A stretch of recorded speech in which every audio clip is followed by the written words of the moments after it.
There you go. Okay, the little Ronan, you got to hand raise your hand when you want to talk, and Steve will then turn it to you. Welcome, ladies and gentlemen, to another episode of Jupiter's CROCK. My name is Matthew. Joining me tonight is the one, the only Spartacus. Yep, and I am not on a delay.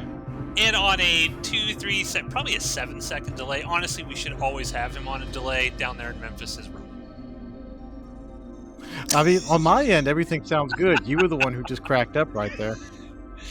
Oh, God. So He'll hear it when he listens to the episode. Yeah, we have decreed there. Like Zencastr has a little hand function there. So, if Ronan wants to speak or interject something, he will raise his hand, and we will determine whether or not we acknowledge that hand raising, or whether or not we just move on and make him sit back there quietly. So tonight we are. Yeah, how do I even pronounce this? Sacramentum Gladiatorum, episode. I'm not even gonna try. I'm just gonna call it episode 2.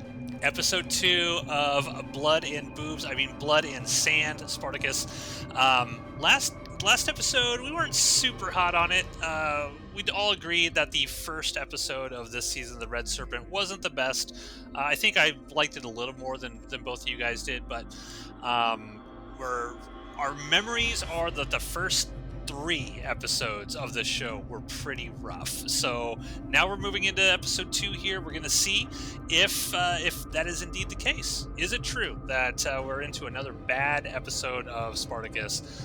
Yes. Steve, take it away. So the episode opens with Spartacus. See, I made a joke, and then Ronan laughs like 3 seconds later. Anyways, the episode starts. Raise your hand if you have anything to say. That's what you need to say. We will call on you at the appropriate time. The episode opens with Spartacus just chained to just a wooden slab, and he has survived the onslaught of good Salonius's men from the previous episode, and he begins having a dream about his wife, and he begins having sex with Dream Sura, and then Dream Sura gets killed. And then Spartacus wakes up and realizes, shit, I'm actually chained to this wooden table over the hell he's on. Batiatus shows up and orders that all of Spartacus's hair be shaved off. So from this point forward, Spartacus has the super short haircut that he's seen with throughout the rest of the series. Then we hear about a drought. There is a drought is a story point for like the next 5 or 6 episodes. It becomes a big deal when the drought ends, but that's several episodes from now. Batiatus and Xena they're not fighting, but Xena is upset at how much Batiatus paid for Spartacus because Spartacus apparently was an expensive slave, and this is the thing. Batiatus overpays for his gladiators, and he gets quality. He gets Crixus. He gets Spartacus. Yes. The almighty Crixus. But Batiatus overpaid, and Xena's not happy. But Batiatus has a plan, because Batiatus always has a plan. Batiatus's end game with Spartacus was, I will buy Spartacus, and then Glaber will come to our Ludus, and he will be so thankful that I, Batiatus, am going to ensure that Spartacus dies somehow, some way, that Glaber is going to give us patronage. I don't know what the shit patronage is, but it's what Batiatus wants from Glaber at this point in time. Patronage is basically he will pay Batiatus. Like a sponsorship or something? Basically, yes. Oh no, so Ronan's example, offline. Yeah, I was just about to say, Ronan just dropped offline. So I don't know what's going on down there in Memphis. But yes. Yeah. All right. Keep going. Keep going. Anyways, Batiatus is expecting patronage from Glaber. Spoilers, he does not get it. Spartacus goes and meets the other gladiators, and Spartacus has no sense of what sarcasm is, because all of the other gladiators, especially Crixus, are talking shit to him, and Spartacus is not catching it. At one point, Crixus says, in the meantime, while you're working on getting your mark of the Brotherhood, could we get you some food? Could we fetch you some water? And Spartacus is like, yes, I would like some water, please. And everybody just starts laughing at him. Here's something I want to point out about these early episodes. I'm going to agree with you after seeing this episode. I'm going to agree with what you said on the previous episode, where you're like, that first episode was not necessary. Like, you just didn't need to have that episode at all. Um, Everything that was said or shown in that first episode is reiterated here in this second episode. You can learn everything you need to learn about Spartacus, his backstory, in this episode. My problem with it is, and this also, we watched 2 and 3, so we're going to do the other episode right after it. Um, my problem with this is Spartacus kind of is an asshole for these I hate him. first couple episodes, and I think you almost need to have that first episode for the audience to be like, okay, well, we know this guy's not a total douche, right? I mean, because they don't really. I mean, he's Spartacus is very what's the word I'm looking for? Uh, Egotistical. He thinks yeah, he's a badass. yeah, he's super proud. He looks down on basically everybody. He just comes across. I mean, Crixus is supposed to be like the asshole, right? From the first episode, like he's going to be the asshole here. Um, but man, no, it's actually Spartacus. He's not super likable. And I almost think you have to have that first episode, even though it's rough, to at least show some sort of humanity to him a little bit. I don't know. Ronan, what do you think? His hands up. Yes, Well, Ronan. let's see if it's still on a delay. Yeah, like when I have vivid memories of watching this episode, and like when the gladiator, well, the new recruits are all lined up, and Anameus is sitting there, and he's like telling them to do, pick it up and whatever. But my first instinct is like in a worse done show, like I was thinking, oh well, this is the point where Spartacus is just going to wow them with how good he is because he's just going to be a natural. No, Spartacus gets his fucking ass stomped in a lot in the first like 3 or 4 episodes, and like Yeah, you don't expect that because again, in a worse written show, he would just instantly be as good as he is, and what I you were don't saying feel with bad for Crixus. him though. Yeah, yeah. Well, That's the thing, because we're saying like Spartacus comes across as kind of an asshole in these first few episodes. So when he gets his ass beat down over and over, I don't really feel. I mean, like he kind of deserve it. I just yeah, don't like think they needed. I don't think they needed 3 episodes to tell that story. If episodes 1, 2, and 3 could be condensed, even if you made it like It's an one episode. extended, like 80-minute episode or something, like there was no need for this much Spartacus backstory and this much like humility being driven into Spartacus. Condense this. This is why whenever I revisit this show when I'm not recording something, I start with episode 4. I just skip right on past this bullshit.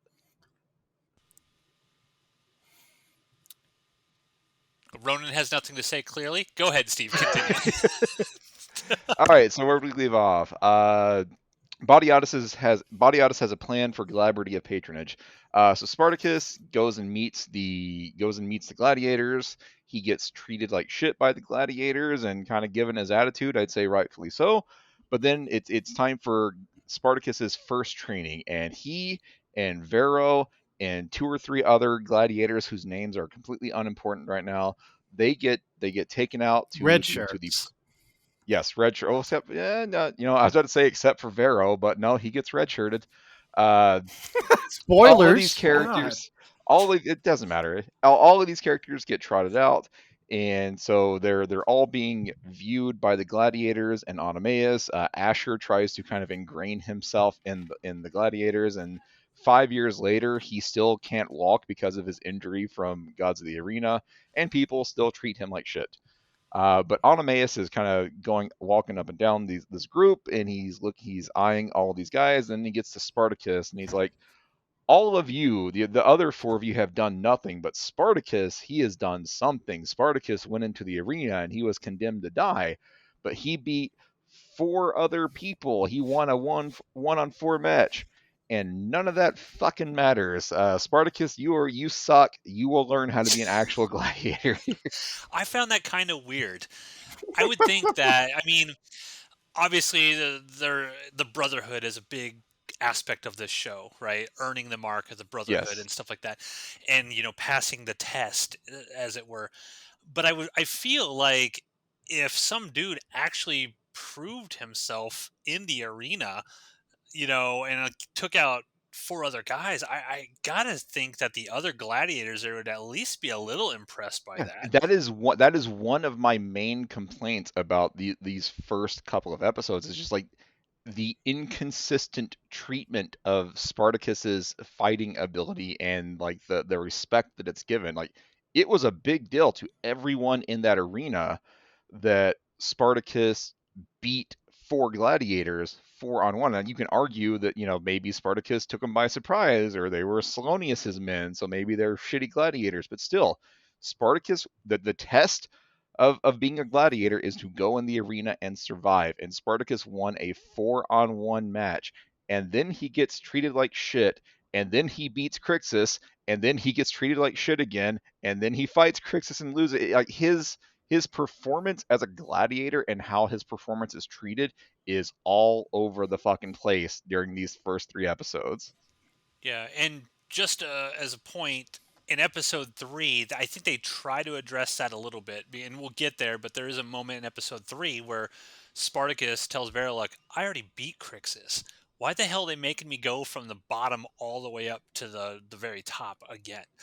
Yeah. So I Like think that's their way they to got me try fighting to. on Sunday Night Heat. I should be on Raw. Yeah, Yeah, exactly. exactly. Yeah, Why am I on Batiatus, velocity? This sucks. Batiatus gave me the push, man. But okay, Anyways, cool. yeah, so Onomaus is not impressed at all with Spartacus, and Spartacus is kind of like eyeing Onomaus, like I'm gonna fucking kill you, and so Onomaus starts giving Spartacus orders, and Spartacus just fucking stands there, and Onomaus is fed up at one point. And he says, I can't do anything with Spartacus. Send him to the fucking mines. But Batiatus is obviously not going to have that, and it ends up with Spartacus and Crixus having a duel, like a practice match, and Spartacus doesn't want to fight, and so the Onomaus says, Spartacus, you're such a wuss. Like, how about we make it even more unfair? Crixus will use a wooden practice sword, and Spartacus, you will get like an actual sword. And Spartacus fucking throws. First of all, he tries to like stab Onomaus in the back, so Spartacus is kind of still an asshole here. But Crixus stops him, and at one point, Spartacus throws his sword at Crixus, and Crixus like deflects it away, and it goes and stabs one of these other nameless gladiators in the neck.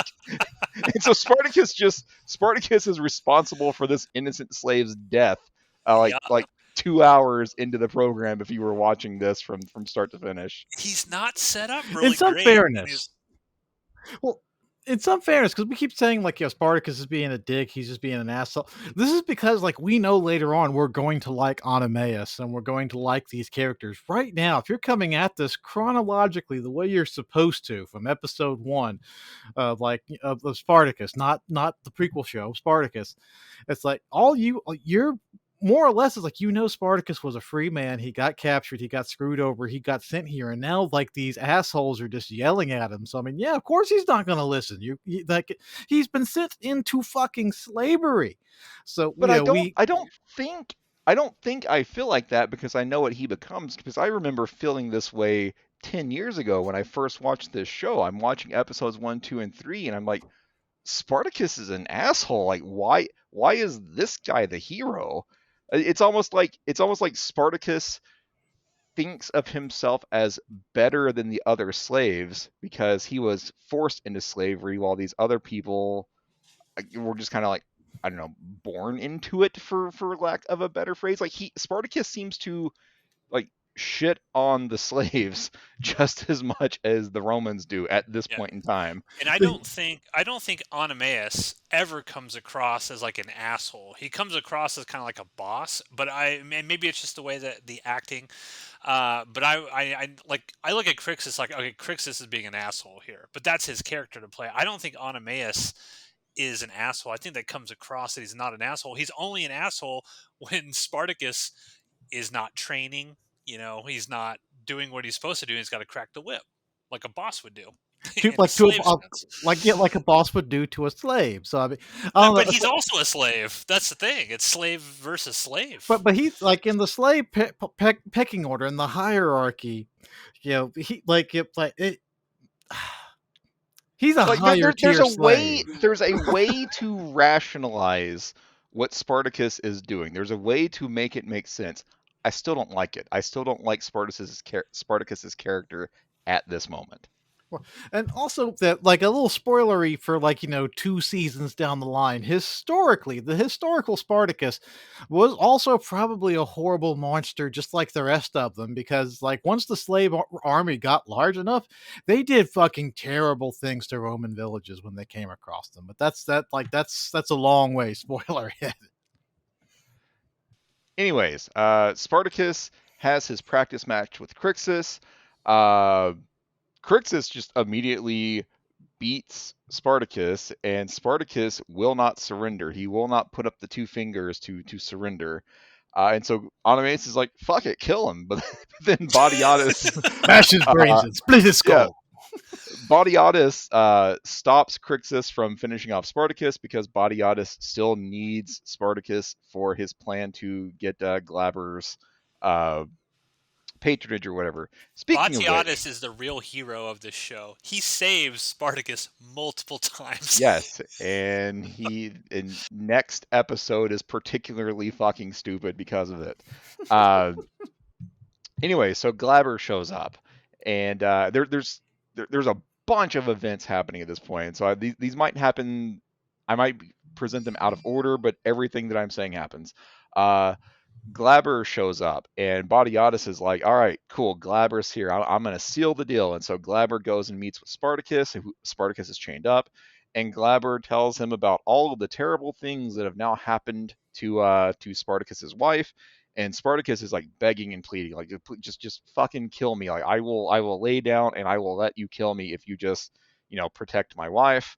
And Glaber, of course, is not having it, but Glaber does leave that purple ribbon that Spartacus tied around Sura's thigh in episode 1. Glaber leaves that for Spartacus, and that is Spartacus's like treasured possession now. We also see Batiatus has a lot of debt, and so some guy's like, "Hey, you owe me 3 months for the food that I have sent your Ludus." And Batiatus says, "Hey, let me catch you next week. Let me catch you after the next games." And so the guy's like, "All right, fine. We'll put off the debt, but now there's a 30% surcharge." And Batiatus has no choice but to agree with it. I love John Hanna's acting in this too. Like because he's putting on the hey, yeah, don't worry, I'll get it to you. And he's like 3%. His You can just see smile his nearly face. drops. He's like Yep. 30%. Okay, and it's just such great acting with it, like you said, what like Ronan said, just with his face. It's just like, oh, I know so much about Batiatus just through the acting. Batiatus is a great character, a terrible human being, but a great character. Yeah, For yeah, sure. yeah. We also see Xena hanging out with Alithia, and Alithia is like the anti-Gaia, or I guess Alithia came first in airing date order, so maybe Gaia is the anti-Alithia.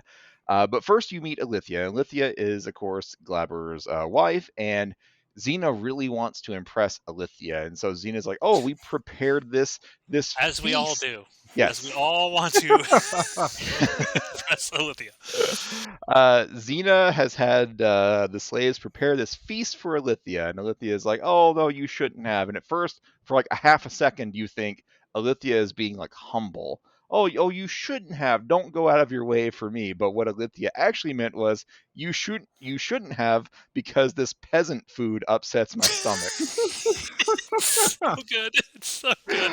I love Lucy Lawless's face too.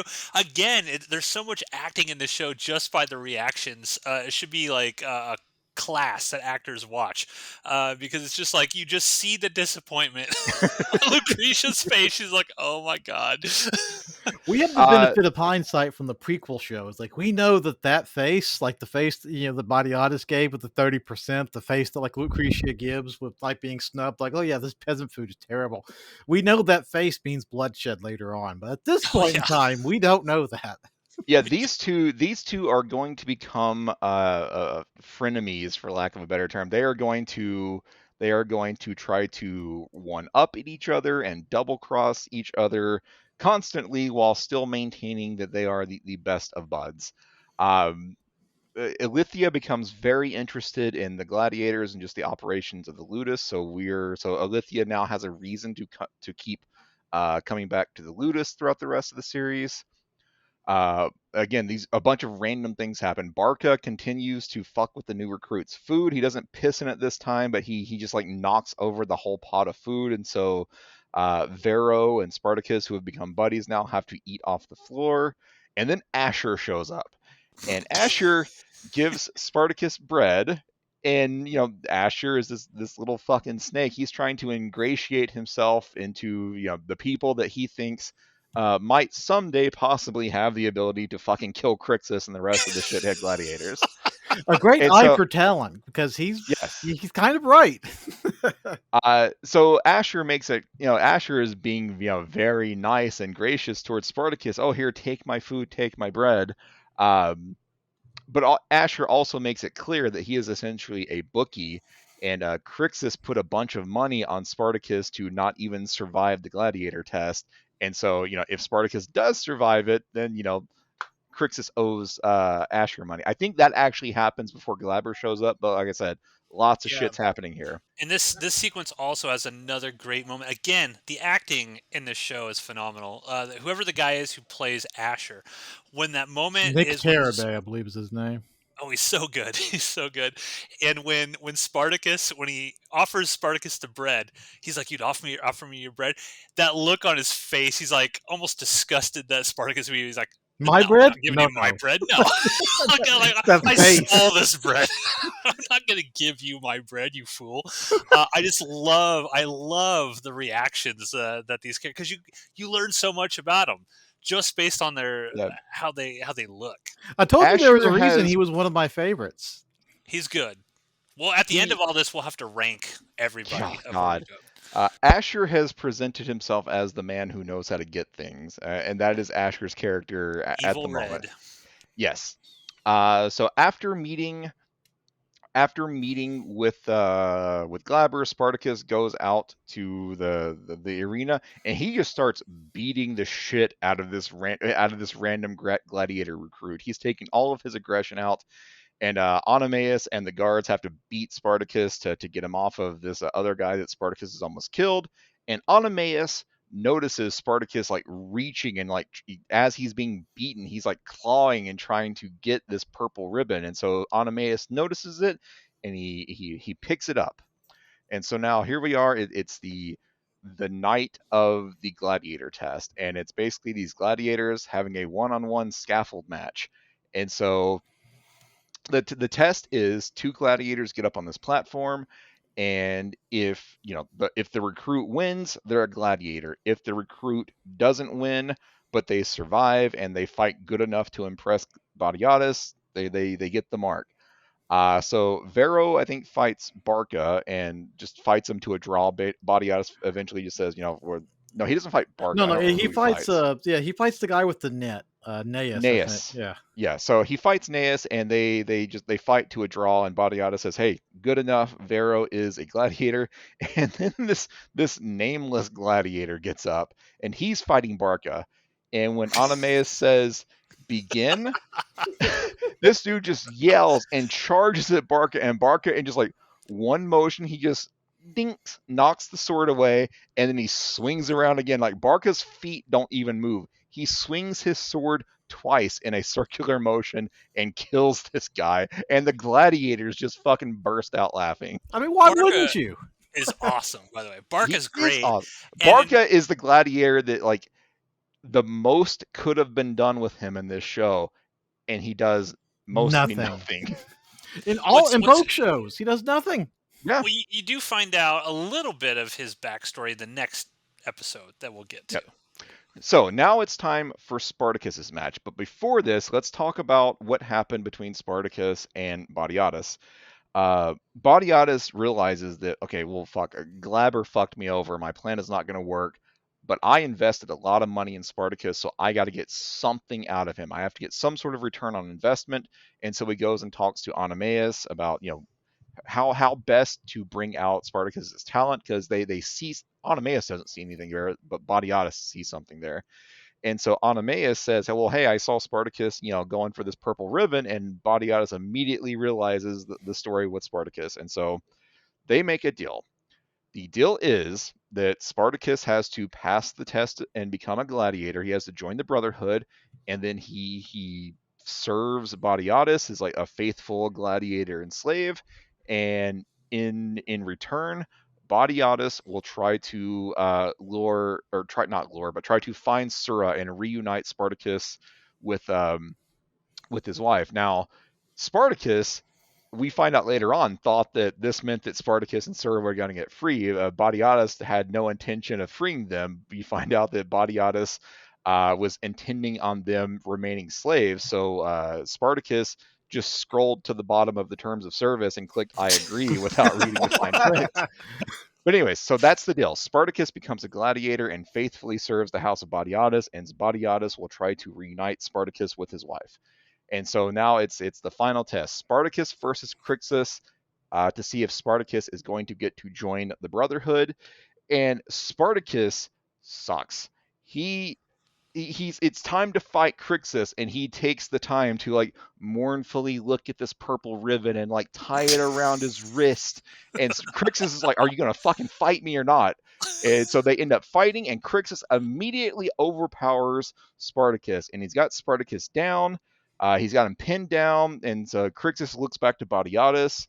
Do you want me to kill him or not, Batiatus? He stopped me before. And Batiatus is like, well, shit, I guess this was a waste of money. And he nods. Yes, Crixus, kill Spartacus. At this point, Spartacus notices that Crixus is standing on the purple ribbon, and so Spartacus yanks it really hard, which causes Crixus to slip off of the platform, and so Spartacus wins. What in the fuck is this purple ribbon made out of? The stupidest, most bullshittiest fight in the entirety of this show, and Spartacus becomes a gladiator because Crixus didn't have the wherewithal to not step on this random ribbon that shouldn't have been there in the first place. This bullshit ass, like, tiny little ribbon, small silk that would have ripped apart the second Spartacus put any pressure on it. But no, it's going to just send Crixus flying off of the scaffold match. Spartacus calls Batiatus Dominus, and then he gets the mark of the Brotherhood, and then that's it. This episode is terrible. This episode fucking sucks. Okay, Ronan, what do you think of this episode? You rewatch it. Does it hold up to you at all? No, it's not good. Yeah, because there's too much stupid shit, like Steve mentioned. It's like the ending fight is just kind of dumb, and like there's not a lot it's just bad. It's not good. No. Okay, I'm going to disagree with you guys slightly. Rewatching this, I went in fully, okay, this is going to suck. This is going to be bad. I found myself gravitating to everything else other than what Spartacus was doing. Because I was like, I don't really... Yeah, give me more Crixus stuff. Give me more Batiatus and Lucretia and Ilithia showing up. Like, that's what I was trying to focus on. I think this episode does have a lot of good... initial sort of plot seeding for what's going to happen later on that you need to have for those later episodes to be as impactful as they are. So I kind of like a lot of the world building nature of it. I agree with you guys 100% that Spartacus at this point in the show is annoying. He's cheap. It's like the writers are trying to find a way that we've already established in episode 1 that he's overpowered. So now we have to we've written ourselves into a corner because obviously he can't be better than Crixus. So now we have to come up with some sort of cheap way for him to quote unquote beat, the champion of Capua and stuff like that. And I find all that stuff a little, really lame. However, I do think the acting sort of carries a lot of this stuff. Like, for example, there's that sequence you were mentioning, Steve, when Spartacus and Glaber are going at it. I think Andy Woodfield's awesome in that. Like, I really buy the fact that he's, he wants his wife and he's missing his wife. I love how evil that the Glaber acting is great. Like, the story itself is trash. I think beats of the story are trash. I don't think the entire setup is trash, is all I'm saying. But yeah, this one, I actually, gosh, I might like this episode less than I liked the first episode of this season, honestly. Yeah, it's like the first episode. It's not as awful as I remember it being, but you can it's a rough start, especially when you know how good the rest of the show gets. But this one, yeah, okay, I'll give you that. Like, yeah, it does do a little bit of like plot seeding here and there. But like what you were describing there about how like Spartacus is too overpowered, he kills 4 gladiators, and then like, oh shit, how do we fix this? Power creep. That's the term, power creep. How do we fix the power creep? They don't have a good answer for that outside of, well, he's just magically not as good anymore.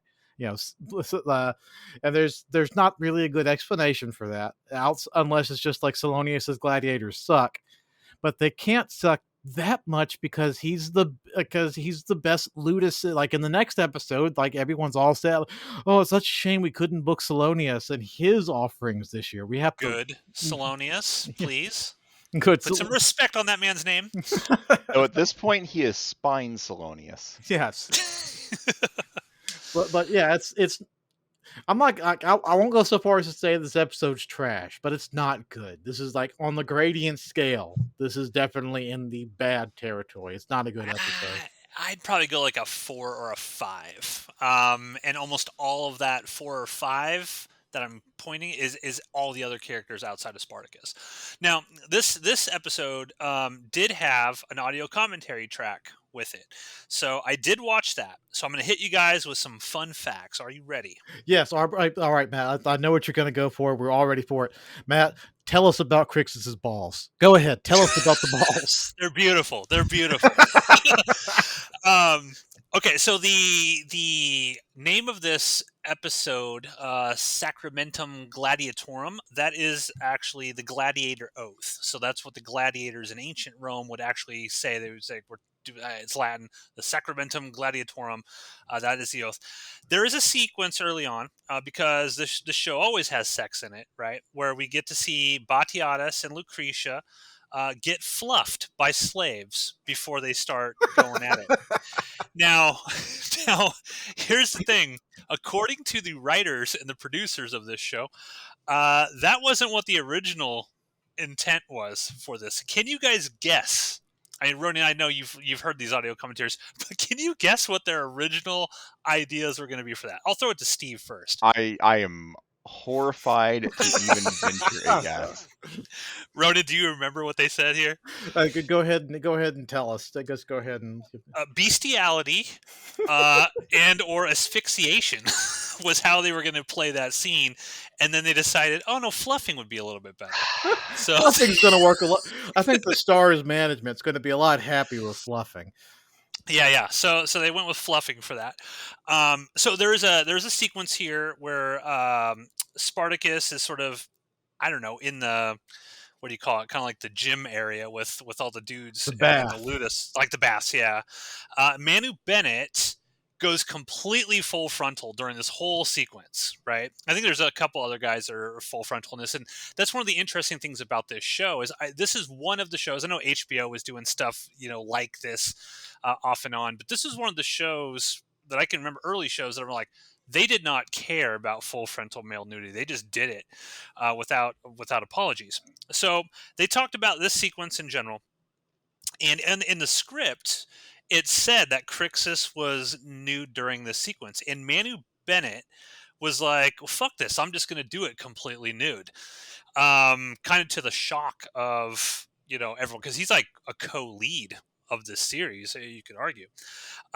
So basically Stars, they were concerned about nudity. And so their whole thing was, well, there might be too much sex in this and nudity. So they tried to find ways to put nudity in non-sexual situations. Hence a big major, meeting of the minds, so to speak, between Spartacus and Crixus. However, it was freezing cold during that shoot. Tell us about the hot water, Matt. Tell us about the hot water. So all of the men, including Manu Bennett, they had water bottles filled with hot water, and in between takes, they would spray their dicks so that they wouldn't shrivel up. Their dicks. cotton balls so they wouldn't shrivel up. They've got Which like hot caused a water warm packs that they're keeping on their cock and ball, so that way, yeah, Yes. shrinky dink doesn't happen. If you're going to be Yes. full frontal, giving this like alpha power male speech, the dick better look fucking good. Yes. So, and apparently that was a lot of fun on set. People were ribbing each other quite a bit, spraying each other down with hot water. Steve, how horrified are you? I mean, I'm not nearly as horrified as the potential bestiality that we missed out on. Some more facts. So the guy that had fugitivus tattooed on his forehead. Curza.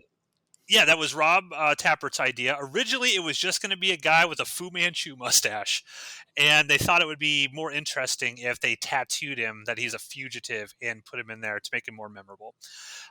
Jai Courtney hated his hair. He hated this curly blonde hair. So much so that he was so embarrassed by it that he would always wear like some sort of beanie or something offset. He never wanted anybody to see how stupid he looked with his blonde haircut. Real quick, I don't think we mentioned this, but when Jai Courtney's character Vero and Spartacus are hanging out, Vero admits to Spartacus that Vero sold himself, like he willingly became a slave to get money to pay off his debts, and Spartacus is horrified by this revelation. Anyways, continue. Yeah. And that'll become a big thing later on in a very, very sad way. Andy Whitfield's hair was cut. It wasn't supposed to be cut until the end of episode 4, but it was cut ahead of time because the Star's marketing did not want a long-haired, grizzly-looking Andy Whitfield on all the promotional material, so they made the filmmakers cut his hair early. So that's why it was chopped off. So a lot of the directors on the show, this wasn't necessarily this episode, but they mentioned a lot of the directors on the show hated directing it because there were so many characters that they couldn't handle all the blocking. Steve, you and I have been on movie sets with lots of people. It's a nightmare to try to block out tons and tons of people. It sucks, especially when you have multiple cameras and the two people running the cameras are constantly getting in each other's way. Yeah. Shut up. Okay, here's something that'll get to our point. We notice that Spartacus is an asshole. He's an asshole for these first few episodes. He hasn't really been humbled yet, I guess. Stars was also concerned with this. So the suits at the studio said they wanted Spartacus to become a hero way earlier. Like, basically, this episode. They wanted him to start being a good guy. And the filmmakers were kind of like, no. They went the other way, but it was actually Stars that convinced the producers to, hey, can you just show Spartacus share his bread with Vero so he doesn't come across as a total prick? And that's how we got the scene of Spartacus sharing his bread with Vero. Strangely enough, and I would not have guessed this, I honestly would not have, ADR was done on almost every line in this show because the studio had a tin roof. And apparently it rained constantly, and it ruined all of the audio. So the actors had to come back and do ADR, which is it's a nightmare upon nightmares. It's awful, and I would not have guessed that. I would not have guessed that. They synced it up great because I didn't notice anything. Yeah, and the last thing I will say here is they mentioned that the logs that all the new recruits are carrying were mostly fake. However, Andy Whitfield chose to carry a real one. So everybody else was carrying a light fake log except for Andy Whitfield. And they sort of mentioned that, looking back on it, he had cancer the whole fucking time. Yeah, he had bad cancer this entire time. I don't know if he knew about it necessarily at this point, but he was in a bad way health-wise, and he did great. So those are my fun facts. Unfortunately, episode 3 did not have an audio commentary, so I won't have a lot for that. But, it's all right. This episode was... Oh, it's not. This episode sucks. It's all right. It's got some good stuff in it. No, the few good bits from episodes 1, 2, and 3 just need to be merged together into one episode so that we can get to episode 4, which would then be episode 2 in this best timeline that I'm thinking of now. I agree with you. I think that, like I mentioned at the top, everything that is, they revisit Spartacus's entire history with his wife and stuff in this episode. rendering the first episode completely moot. But again, the first episode shows Spartacus as a good dude. So you kind of have to have that. Otherwise, I think you're just like, wow, this is just another asshole and a whole loot is full of assholes. So I don't know. I still give Spartacus a little bit of credit for being as assholey as he is, because he just had his freedom, his wife, and everything stolen from him, and now he's being told, "Yeah, you're going to do what we say, or else." Like, yeah, Right. I'd be pretty But you pissed have the off too. context. But you have the context of episode 1 to sort of get behind that and understand. If there had not been, like at the end of last episode, we're like, we should just scrap this. They never should have done this episode. If this had just started with Spartacus in the Ludus, he would not be any real, like the other gladiators seem to be like totally fine. Obviously slavery is horrible, and even back then it was horrible, but the way it's portrayed in the show is like they're okay with their lot in life, so to speak. I mean, they want to be gladiators. They want it. Vero is intentionally trying to do it. For example, if we had just been introduced to Spartacus as a complete a-hole from the very beginning, I don't think we'd feel the same way necessarily. But there's no need for him to be an asshole at all. They could have just had him be humble or scared from the beginning of this new life that has been forced upon him. Instead, they force him into this new life, and he is shitting on people that are in the same boat that he is. Like there was no need for him to be an asshole at all. Even if there's a way to rationalize it, that part of this character, this early character, was not required. And we already have that character in Crixus. So Spartacus is just sort of repeating the same beats that we already have another character who's that's their lane that they're already fulfilling very well. So it's almost like a repetitive motif here. Vero, honestly, is the only one that looks good in this entire thing here. It's like, oh, we like Vero. And why do we like Vero? Because he's not an asshole. I think that would have been way better had they made Spartacus that way, and as our main character going forward that he's got to overcome, and his goodness is what wins out in the end. But they didn't, and I think even the filmmakers themselves have agreed these first few episodes they kind of missed the mark on them, but luckily they will get back on track. So with that, everybody, let us know, what did you think of episode 2 of Spartacus Blood and Sand? Are we way off base? Do you guys love this? Let us know in a comment. We'll be back next week with episode 3, Legends, another one that Steve's probably going to love. Yep.